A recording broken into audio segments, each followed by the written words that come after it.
Man, all you gotta do is just leave. Not really, but... Someone just tried the door. Hey!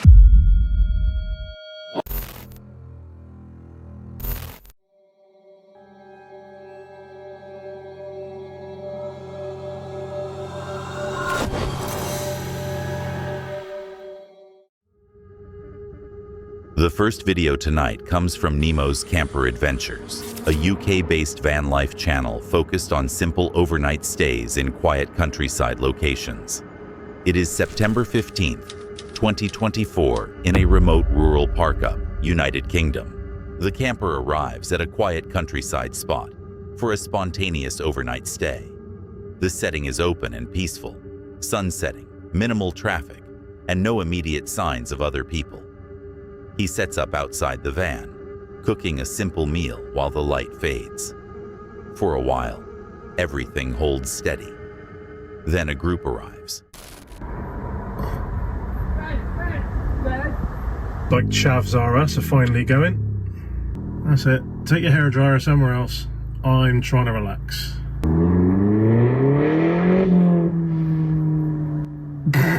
The world's shittest dump valve. Loud music cuts through the silence, breaking the atmosphere completely. The group lingers nearby, changing the tone from isolated to shared space almost instantly. But just as quickly as they arrived, they leave, and the quiet returns. With the area calm again, he settles in for the night. Inside the van, he prepares for sleep, noting the temperature dropping as the night sets in. From his perspective, the disruption feels temporary, like something that passed through rather than something that will return. The location resets.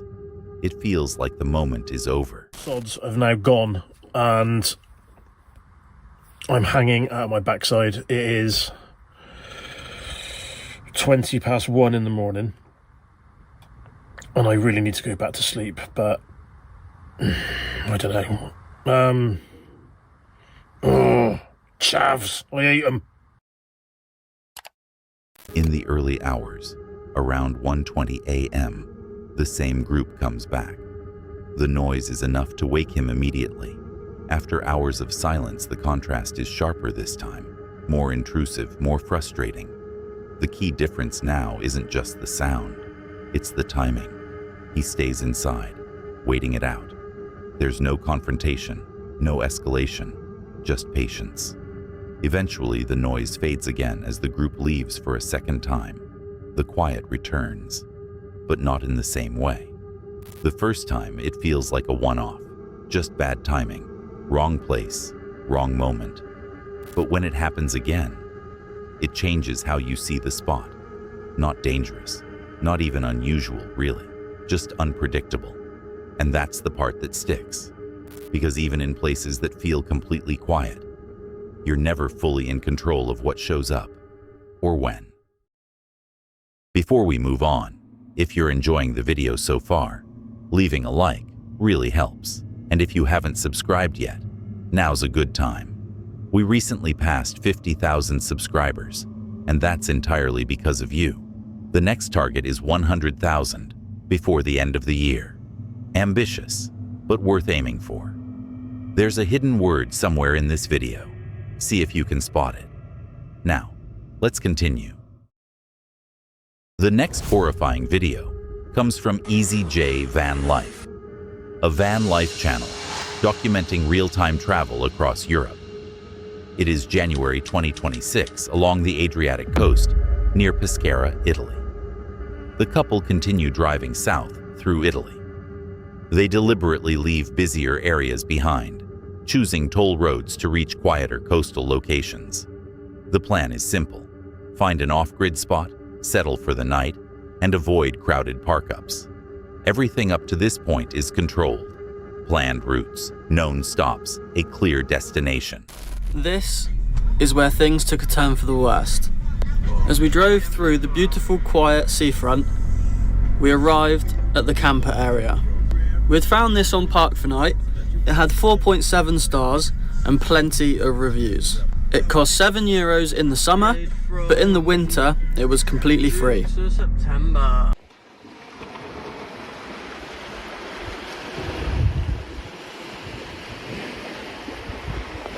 Once we'd parked, we locked the van and took Oro for a short walk along the beach. She needed it after a couple of days of being on the road, and this was as good a spot as any for her to have a swim.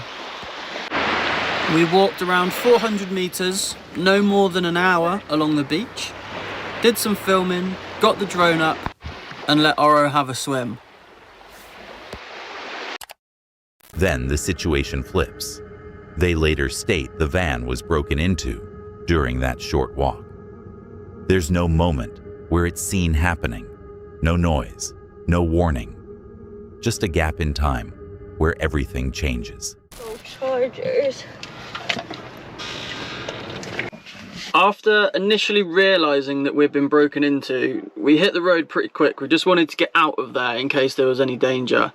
So we fled to the relative safety of a Lidl, where we went through absolutely everything to check what was missing. On the walk, we had the GoPro, our phones and the drone with us. Left in the van was an iPad, €400 of cash, my wallet, Amy's wallet, £3,000 worth of water sports equipment, our passports, and everything else. Once we'd done a full stock take, we'd realised that actually all that had been missing was my beard trimmer, Amy's makeup bag, and Amy's wallet that had some credit cards but no cash in there. They begin checking valuables, passports, cash, equipment, all still there. That's what makes it more unsettling. The break-in wasn't random damage, it was selective. They decide to leave immediately. No attempt to stay, no investigation on site. The priority shifts to distance, getting away from the location as quickly as possible.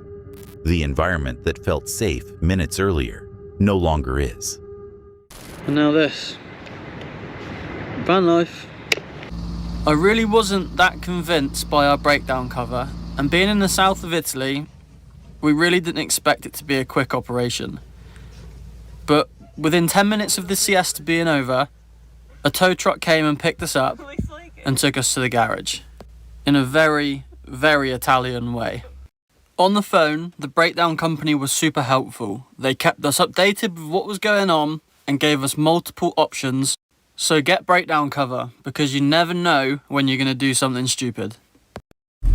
So we're currently being rescued, but we're in the van on the back of the tow truck. I don't know if this is a normal thing. The guy doesn't speak any English, we don't speak any Italian. We were on the truck with literally a millimetre to spare at the back wheels, and as we drove, the guy made the sign of the cross. At this point, we put our seatbelts on. Once we got to the garage, the mechanics drained and flushed the system, and then we broke our golden rule. We drove at night. We ended up leaving the garage at about 6 or 7 o'clock in the evening, because the Italians have a siesta in the middle of the day. They work later into the evening, so when we left it was dark, and we needed to just get away from that area where this series of misfortunate events had happened and find somewhere safe to stay for the night. We found a really nice spot on Park for... Nothing about the location stood out as risky. Open space, clear visibility, no one else around. That's what made it feel safe. But that same isolation works both ways. Because when there's no one else there, there's also no one to notice what's happening. And by the time you realize something's wrong, it's already been and gone. The next chilling video comes from Maximalist Minibus, Van Life, a UK-based solo van life channel, documenting life on the road across the United States. It is May 2023 in New Mexico, USA. The creator travels through rural New Mexico, stopping briefly at a roadside center before continuing toward a more remote destination. She eventually arrives at Ute Lake State Park, selecting a quiet, isolated campsite. With no one immediately nearby, she settles in for the evening with her dog as daylight fades. So I was just about to make dinner when I heard this knock on the door. I thought it was going to be the ranger because I didn't pay my $8 yet, but it was that fisherman. When we were talking before, I mentioned that I didn't know where I was going to go next. I was trying to figure out what the next stop was going to be, and he thought about it. He had a suggestion, so he just stopped by. And I know some of you are thinking, oh, that's a little creepy. A man you don't really know just came to the door, so he knows exactly where you live, and he knows you're alone in your rig. And I can understand that thought. I can, because I'm a woman traveling alone, and you do have to be careful. But the guy liked talking to me. He wanted to talk to me a little more. Does that make him creepy? No, it just makes him a guy. I feel safe most of the time, and I think for me, that's pretty much a choice. I mean, I don't ignore the vibe if it isn't good, and I don't think that my intuition is infallible, but I would really prefer to err on the side of She processes the situation in real time, alone, at night, in a remote location. Even without aggression, the dynamic is unbalanced. There's no one else around, no easy fallback, and no clear reason for him to return at that time. Nothing escalates, but the awareness of vulnerability is immediate. What stands out here isn't what happened. It's how easily it could be interpreted differently. Same interaction, same person, same conversation, but change the timing, and it feels completely different. She acknowledges that perspective, especially for solo travelers, but chooses not to let it define the experience. Instead, she treats it as a reminder that awareness matters more than fear. Because in environments like this, you don't need something to go wrong to realize how exposed you are. The next shocking video of the night comes from PRS Investigators, a UK-based paranormal investigation channel focused on real-time night explorations of roadside locations and areas linked to past incidents. It is September 17, 2024, at a roadside location in the United Kingdom, near an abandoned railway line and residential outskirts. The investigator sets up alone beside the road at night. He describes the location as one associated with multiple fatal accidents. Traffic still passes intermittently, but beyond the road, the surrounding area is quiet and largely unlit. A REM pod is placed on the roof of the car as he begins calling out, specifically addressing anyone connected to past incidents on the road. At this stage, the setup is controlled. Open environment, clear surroundings, nothing unusual yet. So if you're here, can you do so, please?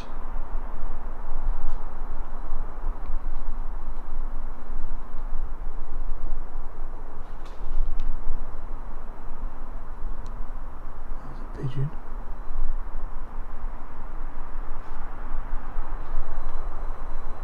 Is there any spirits around here? Any victims of people that was killed on this road?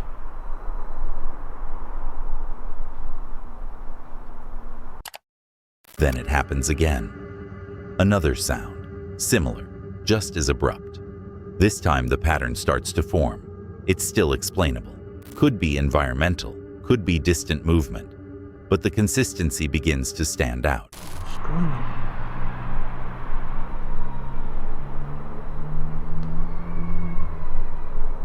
Can you hear that, guys?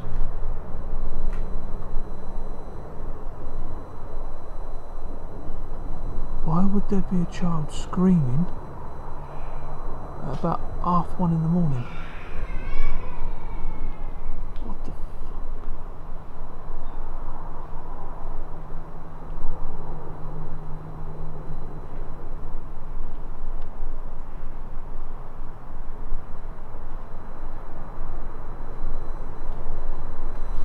What the fuck am I hearing?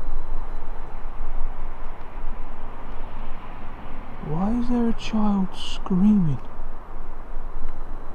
There's no houses over that way. There's the railway. If you're up there making these sounds, please try.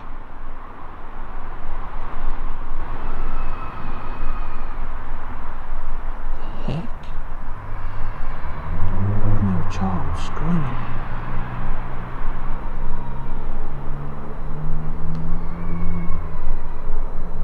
you hear that, guys?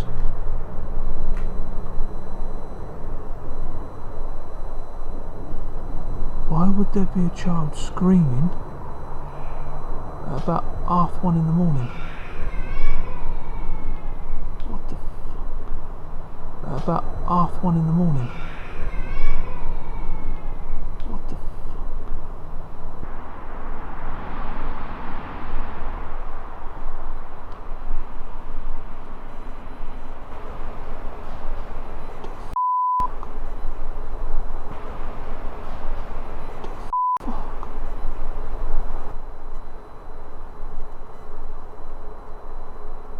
That was so weird. That was so strange.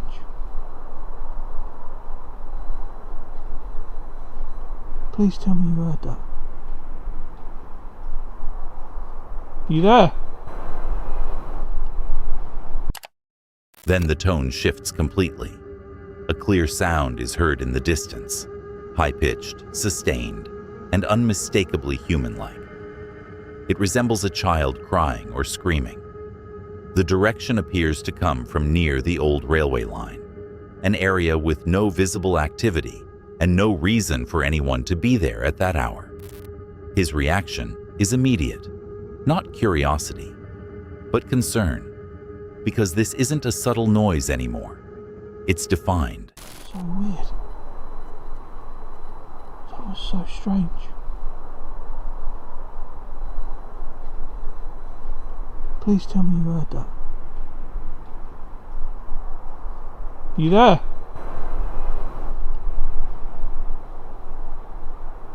You there?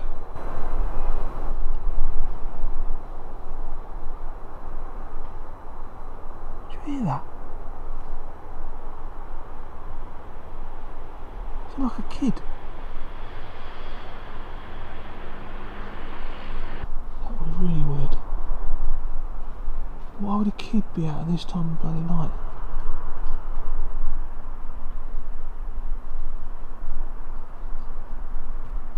If there's anyone here, it's your last chance to set that device off on the floor with a red light on it. I'm gonna go. I'm gonna leave you be.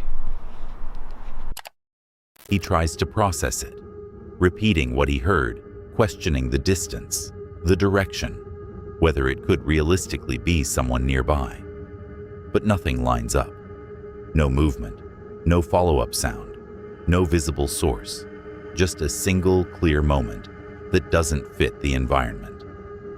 Before ending, he returns to it again, still focused on that same sound, still unable to explain it. The investigation builds through small, questionable moments, things that could easily be dismissed in isolation. But one sound shifts everything, because once something becomes clearly identifiable, it stops being background noise and becomes something that demands an answer, whether it had a natural explanation or not. What matters is this: he heard something that didn't belong and had no way of proving what it was. The next video comes from Brendan Explores, a UK-based solo travel and adventure channel, documenting stealth camping and van life across Britain. It is February 2024 in Jaywick, Essex, England. Brendan begins the night parked at a seaside car park. At first, it's a standard setup: cooking inside the van, settling in, preparing for a quiet overnight stay. But as the evening develops, the atmosphere around the area starts to change. Mini motorbikes move through nearby streets. Cars begin doing donuts at a roundabout close by. What initially feels like background activity slowly becomes more noticeable. Then, one by one, the other vehicles leave. Eventually, he's the only one left in the car park. That shift matters, because once the activity disappears, so does the safety of being around other people. Trusting that instinct, he leaves.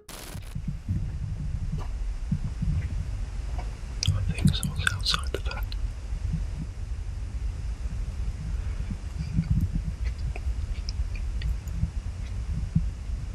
Have mercy.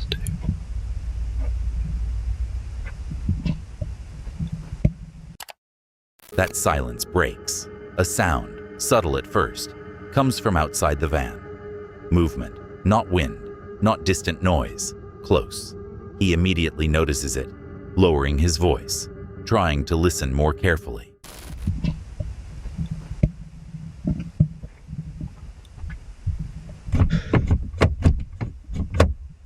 Someone just tried the door. Hey!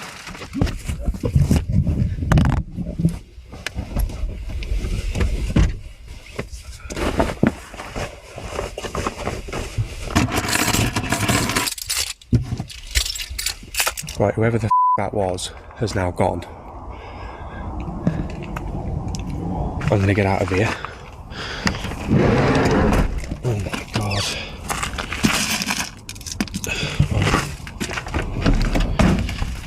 Oh, fuck's sake.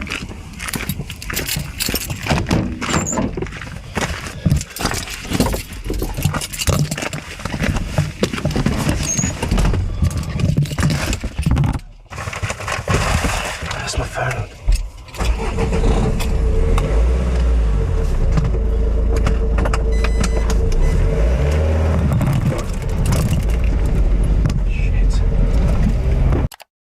The movement continues, more defined now.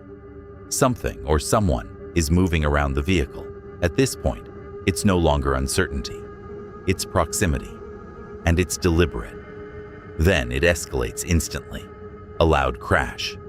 Glass shatters through the van window. The impact is violent and sudden, sending fragments across the dashboard and seat.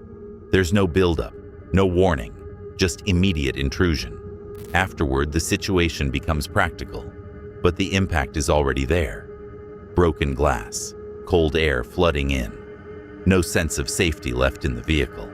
He makes the decision immediately, not to stay. Driving through the night back to Shrewsbury, dealing with freezing conditions inside the van, he leaves the entire setup behind, rather than risk staying in that environment any longer. Looking back, he believes the intruder may have assumed there was something valuable inside, something worth taking. But they didn't stay long enough to find out, because the moment the van stopped being silent, the situation flipped, and what started as a search for a safer location ended in the one place he was most exposed. Before we get into the next clip, around 70% of people watching aren't subscribed. We're working toward 100,000 subscribers by the end of the year. And if you're enjoying the video, hitting subscribe really does help. All right, let's get back to it. The last of the night comes from Maddie Van Halen, a van life and overlanding creator, documenting real-time camping experiences across remote public land in the United States. It is March 8th, 2024, in a remote desert camping area. The group is settled at camp when the situation changes instantly. A black pickup truck approaches at speed, not passing by, not slowing down, but driving directly toward them. Without warning, it begins spinning donuts in front of the vans, kicking up thick dust that floods the campsite. Visibility drops, and the calm environment is immediately replaced with noise, movement, and disruption. It's not accidental. It's directed. Yeah, this guy's up to something. What? He's coming up here. Oh, man, Chocolate Man's out there confronting him. I got to get out here and see what's going on. I couldn't even get out of the van because it was too dusty. Necessary? Huh? Was that necessary? There's a lot of people out here. Okay, do what you want, bro. Alright, go ahead. Do what you want, bro. Do what you want. Then the situation shifts again. The pickup comes back, and it's no longer alone. More vehicles arrive, more people. What was one unpredictable driver becomes a group presence. The spacing around the campsite tightens, and the dynamic changes from disturbance to pressure. At this point, it's no longer about noise, it's about numbers. And we found another spot on iOverlander. I know it's loud in here. This road is really washboard. So we all had to pack up pretty quick and go. The guy came back in another vehicle. So it's at least 3 of them. I know it's 4 of us, but we don't have guns, so I don't want to get all shot up. The decision is made quickly. They leave. No hesitation, no attempt to hold the spot. Just immediate packing and departure. The priority becomes distance, not control, because once the situation reaches that point, staying isn't an option anymore. They end up somewhere worse. On paper, a rough gravel pit, trash scattered, no comfort, no scenery, but safer, because the first location had everything: space, views, isolation, until it didn't. And that's the trade-off with places like this. You're free to camp wherever you want, but so is everyone else. And when the wrong people show up, the only real move you have left is to leave before they decide to come back again. And that wraps up another dive into the unknown. If you're into spine-chilling footage and unexplained encounters, hit that subscribe button and stick around. We've got more coming, and it only gets weirder from here.